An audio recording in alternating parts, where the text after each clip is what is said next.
Здравейте, дами и господа! Ето, че продължаваме серията от рецепти. Лесни, вкусни, вегетариански и бързи.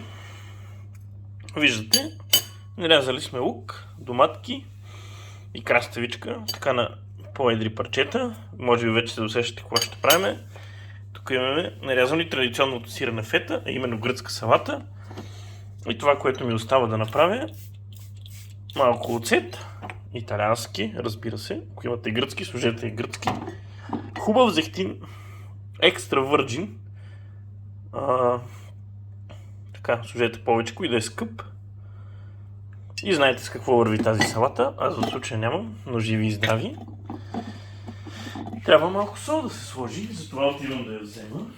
И се връщам веднага. Посолявам. Не много, защото все пак ще имам сиренце. Сега трябва хубаво да разбъркаме тази салата. Разбъркайки я си мисля, че може би ще да е хубаво и сиренето да е тук. Сиренето също обича зехтин. Ето, че с разбъркването почти сме готови. Така поразбъркахме. Ако трябва, после ще разбъркаме още малко. Но за да не ви губя времето, преминаваме към следващата стъпка. А то ето така да украсите гръцката салата.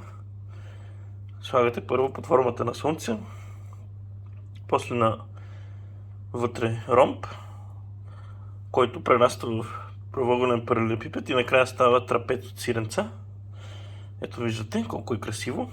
Така, спазвайки геометрията, ги слагате на рандом позиции и се получава нещо красиво.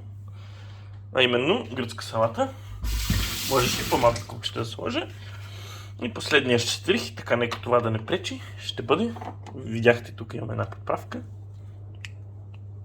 а именно риганче. Така слагате обилно. Нека да има. Все пак е гръцка салата. И за финал, така както споменах, сега ми хрумна. Много леко зехтинче. Няма проблеми, да има повечко. Ще си го топите с хлебче, ако имате. Ако нямате, си е ваш проблем. И това е.